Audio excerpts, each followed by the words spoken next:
नमस्कार, बहुत स्वागत है आपका इस कार्यक्रम में। मैं हूं आपके साथ अमित शर्मा। उत्तर प्रदेश की सियासत में एक बार फिर जुबानी जंग तेज हो गई है। रामपुर में मुख्यमंत्री योगी आदित्यनाथ ने समाजवादी पार्टी पर जमकर निशाना साधा है। सीएम योगी ने कानून व्यवस्था और विकास के मुद्दे पर अखिलेश यादव और आजम खान को आड़े हाथों लिया। उन्होंने आरोप लगाया कि सपा सरकार में सिर्फ सैफई और रामपुर के परिवार का विकास होता था और चाचा भतीजे की जोड़ी वसूली के लिए निकल पड़ती थी। सीएम योगी के इस प्रहार पर समाजवादी पार्टी ने भी तीखा पलटवार किया है।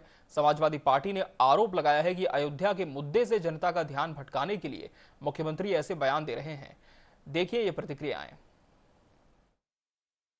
बहनों और भाइयों, 2017 के पहले याद करिए, यही प्रदेश था, पहचान का संकट था। न बेटी सुरक्षित थी, न व्यापारी सुरक्षित था। अन्नदाता किसान आत्महत्या करने के लिए मजबूर होता था। नौजवान के लिए कोई रोजगार नहीं, कोई सरकारी विज्ञापन निकलता था तो चाचा भतीजे की जोड़ी वसूली के लिए निकल पड़ती थी। न्यायालय को उस पर रोक लगानी पड़ती थी। सरकार की निरंकुश नीतियों के कारण हमारा परंपरागत उद्यम बंद हो रहा था। अन्नदाता किसान के लिए कोई स्कीम नहीं, गरीबों के कल्याण के लिए कोई योजना नहीं, विकास के लिए, सड़क के लिए, पुल पुलिया के लिए सरकार के पास कोई पैसा नहीं। बहनों और भाइयों, विकास दो लोगों का होता था, या तो सैफई परिवार का या रामपुर के एक परिवार का। बाकी लोग विकास से वंचित रहते थे। इन्होंने सामाजिक ताने बाने को छिन्न भिन्न किया, जनभावनाओं के साथ खिलवाड़ किया। विरासत को अपमानित करने के लिए, बहन बेटियों को अपमानित करने के लिए समाजवादी पार्टी ने कुछ भी कोर कसर नहीं छोड़ी थी। योगी आदित्यनाथ जी पहले क्या करते थे, बेकार की बात कर रहे हैं। समाजवादी पार्टी सब धर्म को मानने की तरफ पार्टी है, चाहे हिंदू हो, चाहे मुसलमान हो, चाहे सिख हो, चाहे ईसाई हो। हम सर्वधर्म समभाव की बात करते हैं, हम संविधान की बात करते हैं। लेकिन भारतीय जनता पार्टी ने क्या किया? जिन प्रभु श्री राम के आराध्य के ऊपर पिछले 40 सालों से राजनीति कर रही है। तो सुना आपने मुख्यमंत्री योगी आदित्यनाथ ने जो बयान दिया, उसके बाद समाजवादी पार्टी ने इस पर पलटवार भी किया। आज इसी विषय पर हम चर्चा करेंगे और इसके लिए हमारे साथ खास मेहमानों का पैनल भी जुड़ चुका है। हमारे साथ बीजेपी प्रवक्ता हरेंद्र विक्रम सिंह जुड़े इस पैनल में। हरेंद्र जी, बहुत स्वागत है आपका इस चर्चा में। समाजवादी पार्टी प्रवक्ता यश भारती जी हमारे साथ हैं। यश भारती जी, आपका भी बहुत बहुत स्वागत है। और वरिष्ठ पत्रकार नीरज मेहरे जी भी इस चर्चा का अहम हिस्सा है। नीरज जी, आपका भी बहुत बहुत स्वागत है। यश भारती जी, जिस तरह से मुख्यमंत्री योगी आदित्यनाथ अपने बयान में कह रहे हैं कि आज से 9 साल के और पहले जब उत्तर प्रदेश में शासन हुआ करता था, तब ना बहनें सुरक्षित थी, ना बेटियां, ना ही व्यापारी महफूज महसूस करता था। लेकिन सच्चाई क्या है? क्योंकि इतने सालों में अब आपने सब बीजेपी का भी शासन प्रदेश में देख लिया है, तो क्या ये माना जाए कि वाकई जो विकास था एक क्षेत्र विशेष तक वो सीमित था और केवल एक परिवार जो कि अपना ही इजाफा कर रहा था, लेकिन बाकियों से उसे कोई खास मतलब नहीं था? जी अमित जी, सबसे बड़ी बात यह है कह कौन रहा है? जी, योगी आदित्यनाथ जी, जिन्होंने गोरखपुर के सांसद रहते हुए लंबे समय तक नेतृत्व किया। जी, उनके चाचा जो महंत अवेद्यनाथ जी थे, जी, उन्होंने सांसद के रूप में और मठाधीश के रूप में वहां पे काम किया। उत्तर प्रदेश में अगर सूची बनेगी कि सबसे ज्यादा पलायन वाले शहर कहां हैं, जहां से लोग शहर छोड़ के रोजगार के लिए, शिक्षा के लिए दूसरे शहरों में जाते हैं, तो उसमें गोरखपुर का नाम बड़े बड़े अक्षरों में आएगा, छोटे अक्षरों में नहीं आएगा। कौन दोषी है? क्यों व्यापारी व्यापार करने गोरखपुर नहीं जा रहा? क्यों बेहतर शिक्षा के केंद्र नहीं बन पाए गोरखपुर में? जिस शहर में बैठ करके रामपुर में योगी आदित्यनाथ जी बोल रहे हैं, वहां माननीय आजम खान साहब ने शिक्षा का बड़ा केंद्र बनाया। उसको ध्वस्त करने का काम किसने किया? योगी आदित्यनाथ की सरकार। वो शिक्षा का केंद्र जहां अनाथ, यतीम जी। बच्चे पढ़ते थे, मात्र 15 रुपए में, 5 रुपए में शिक्षा हासिल कर सकते थे, तामील हासिल कर सकते थे। सीबीएसई की जहां हजारों और लाखों रुपए की फीस लोग देते हैं, वहां अगर इतने कम पैसे में शिक्षा दी जा रही थी तो दिक्कत इनको थी। राजनीति की बात करूं, आप अपने किसी भी रिपोर्टर को भेज दीजिए रामपुर जिले के अंदर या लोकसभा के अंदर जो चुनाव होता है, उत्तर प्रदेश में सब जगह पैसा चलता होगा, लेकिन रामपुर की जनता का धन्यवाद देना चाहिए कि वो भ्रष्टाचारी नहीं हुई। उसका बड़ी जिम्मेदारी आदरणीय आजम खान साहब के पास जाती है। क्या वहां खरोच फरोख्त उस तरह की नहीं होती जो भारतीय जनता पार्टी दूसरी जगह करती है? उसको रोकने में और जनता को जागरूक बनाने में आदरणीय आजम खान साहब का नाम आएगा, जो गोरखपुर में हुआ। आलोक जी, अमित जी, मैं ये जानना चाहता हूं कि गोरखपुर के अंदर अगर कोई व्यापारी व्यापार करने जाता है तो होटल के अंदर पुलिस उसको वसूली करती है, वसूली का पैसा ना देने पर उसे गोली मार दी जाती है। तो गोरखपुर में उत्तर प्रदेश के अंदर पुलिस वसूली करने का काम कर रही है, अपराध करने का काम कर रही है जी, लेकिन नियंत्रण योगी आदित्यनाथ जी की सरकार का नहीं है। 9-9.5 साल में कोई एक बड़ी उपलब्धि बता दें, कितनी मेट्रो इन्होंने लखनऊ की आगे बढ़ाई, कितनी इन्होंने मेट्रो नोएडा की आगे बढ़ाई, बिजली उत्पादन के लिए इन्होंने क्या काम किया वो बता दें। कौन सी बड़ी कंपनी आई जो इन्होंने बताया, जो make in India, made in India क्या बता दें। हम लोग सब लोग हाथ में मोबाइल रखते हैं, मुझे मोबाइल की कोई एक मेक इन इंडिया वाली कंपनी बता दीजिए जो सबके हाथ में मेक इन इंडिया वाला मोबाइल हो। हम माइक्रोमैक्स सुनते थे, हम और भी कंपनियां सुनते थे जो made in India, make in India वाली थी। सब बंद किसके राज्य में हुई? यही डबल इंजन की सरकारों में। तो आपने व्यापार ध्वस्त किया, शिक्षा ध्वस्त करी, स्वास्थ्य व्यवस्था ध्वस्त करी, बिजली स्वास्थ्य ध्वस्त करी, मेट्रो आपने आगे बढ़ाई नहीं, आपने बढ़ाया है तो केवल झूठ और फरेब और लोगों की आस्था और विश्वास के साथ लूट खसोट और चोरी और डकैती जो अयोध्या में हुई, जो मथुरा में हो रही है, जो महाकाल की नगरी उज्जैन में हो रही है, और जो काशी में भी अभी जब जांचें होंगी, जिस तरीके से पुराने मंदिर तोड़े गए, ये सारे काम भारतीय जनता पार्टी की सरकार है। ठीक है, जवाब ले लेते हैं। हरेंद्र विक्रम सिंह जी, जवाब दीजिए। समाजवादी पार्टी कह रही है कि हमने तो विकास किया था अपने शासनकाल में, लेकिन जब से आपका शासन आया है तब से अनैतिक कार्यों को ज्यादा बढ़ावा मिला है प्रदेश में। जी, हमारे मित्र अभी एस भारती जी जो बोल रहे थे जी, अब कितनी उसमें सच्चाई है जो तो जनता जानती है, क्योंकि समाजवादी पार्टी यानी भारतीय जनता पार्टी के पहले जो भी सरकारें रही हैं जी, उन सरकारों में आपको मालूम है लाइट कितनी आती थी खम्भों पर, यानी लाइट की वायरिंग पे हम लोग कपड़े सुखाते थे। सड़कों की क्या दुर्दशा थी, निकलना मुश्किल था, दूभर था। आज फिर आपका रुख करूंगा मैं, चाहे लाइट की व्यवस्था हो, चाहे बिजली बनाई तो कितनी बनाई, कोई नई यूनिट का कारखाना बता दें, संयंत्र बता दें, आंकड़े बताए, बेहतर है। आप लफाजी करें, वही झूठ बोले, मतलब नहीं है। अभी आप बोल रहे थे, मैं शांत था थोड़ा सा। ठीक है हरेंद्र जी, आपकी बात जारी रखें। जी, आऊंगा जी, निश्चिंत रहे, फिर आपका रुख करूंगा मैं जी। हर क्षेत्र में भारतीय जनता पार्टी की सरकार ने योगी जी के नेतृत्व में मील के पत्थर गाड़ने का काम किया है। उसी का परिणाम है कि अभी तक कोई भी सरकार रिपीट नहीं हो पाती थी। भारतीय जनता पार्टी की सरकार रिपीट भी हुई है और आने वाले चुनाव में इतिहास भी बनाने वाली है, क्योंकि आप देख रहे हैं भारतीय जनता पार्टी की सरकार में ना जातवाद देखा जाता है, ना धर्मवाद देखा जाता है, सबका साथ, सबका विकास और सबका विश्वास के नारे पे भारतीय जनता पार्टी कार्य करती है। पहले सिर्फ 2 ही लोगों के काम होते थे, चाहे यादव समाज से होगा तो उसकी सुनवाई होती थी, या अल्पसंख्यक समाज से होगा उसकी सुनवाई होती थी।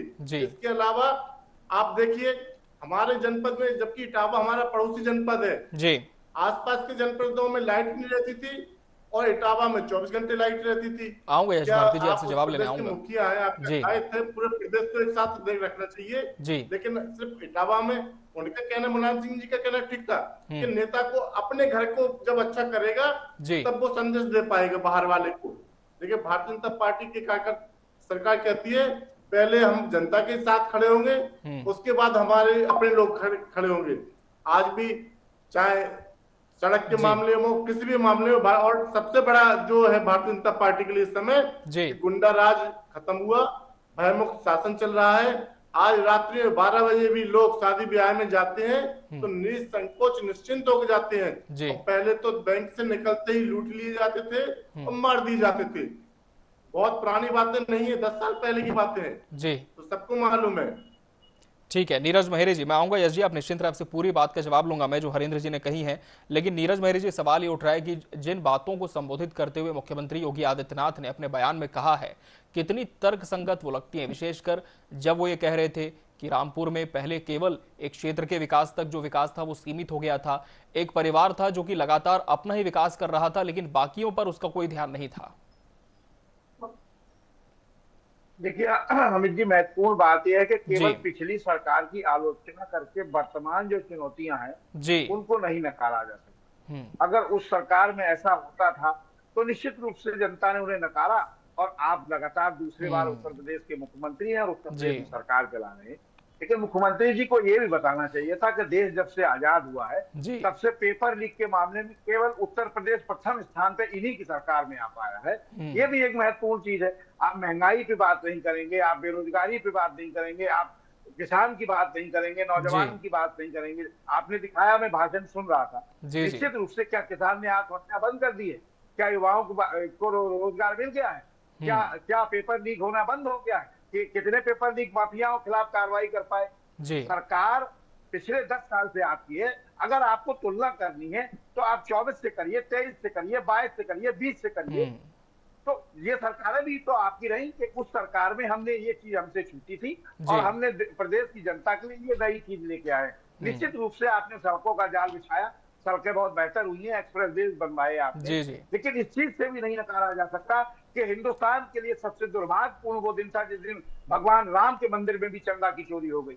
ये भी भारतीय जनता पार्टी को याद रखना चाहिए था, और मुझे लगता था खासकर मुख्यमंत्री जी को बताना चाहिए था कि जिस तरह से भारत सरकार ने वो ट्रस्ट भेजा और ट्रस्ट ने जो है वहां तमाम तरह की चीजें घोटाले और सामने आ गए। तो मुझे लगता है कि ये तमाम चीजें भी नहीं हुई। आज एक वीडियो वायरल हो रहा है, आपने देखा होगा कि एक महिला कर्मचारी अस्पताल की, रायबरेली का मामला है, एक पेशेंट को लातों से मार कर बाहर भेज रही है।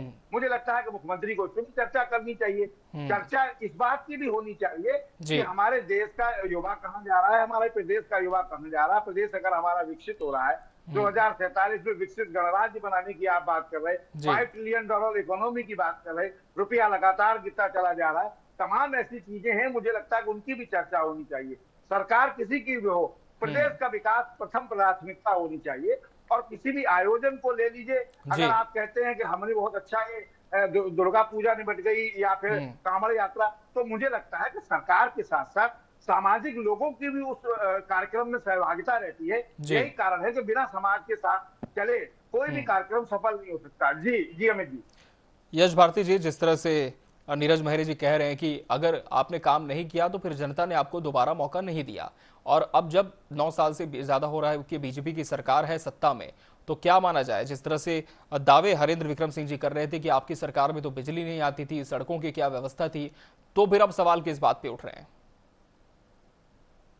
देखिए, मेरे चाचा महंत अवैधनाथ और भतीजा योगी आदित्यनाथ की बात उठाई, उस पर जवाब उन्होंने कुछ भी नहीं दिया कि किस तरीके से गोरखपुर में व्यापारी के पुलिस ने मारने का काम किया। मैंने बिजली संयंत्र का पूछा कि कौन सी नई यूनिट बनाई, कितनी बिजली बनाई, उस पर कोई आंकड़े पे जवाब नहीं है।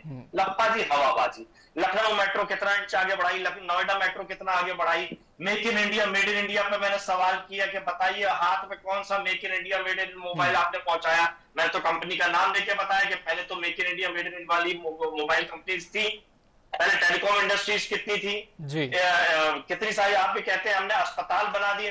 अस्पताल बिल्डिंग से नहीं चलता, डॉक्टर से चलता है, पैरामेडिकल स्टाफ से चलता है, उसके अंदर इक्विपमेंट्स कितने हैं, मरीजों को कैसे बेहतर सुविधा दे रहे हैं। जैसे भी नीरज मेहरा साहब ने कहा, खुद नीरज मेहरा साहब खुद जो उप मुख्यमंत्री है तमाम बार अस्पतालों में छापामार कार्रवाई कर रहे हैं। तो छापामार कार्रवाई में तो छापा मारने के बाद भी बाकी अस्पताल क्यों ठीक नहीं हो रहे? क्या झांसी में हमने नौनिहाल बच्चे वो नहीं देखे कि जिन्होंने अपनी आंखें नहीं खोली थी, अपने माँ बाप की शक्ल नहीं देखी थी, जो इसको वर्ल्ड क्लास होने का दावा किया था और उस पर SIT बनाई गई, लेकिन उस SIT ने आज तक किसी को दोषी नहीं बनाया। इस 9.5 साल की सरकार में, योगी आदित्यनाथ की सरकार में जितनी SIT बनी, आज तक किसी एक दोषी का नाम बता दीजिए कि जिसको सजा दिला पाए। केवल लफाजी, केवल बदनाम करना, हवाबाजी करना, और धरातल पे कोई काम नहीं हुआ।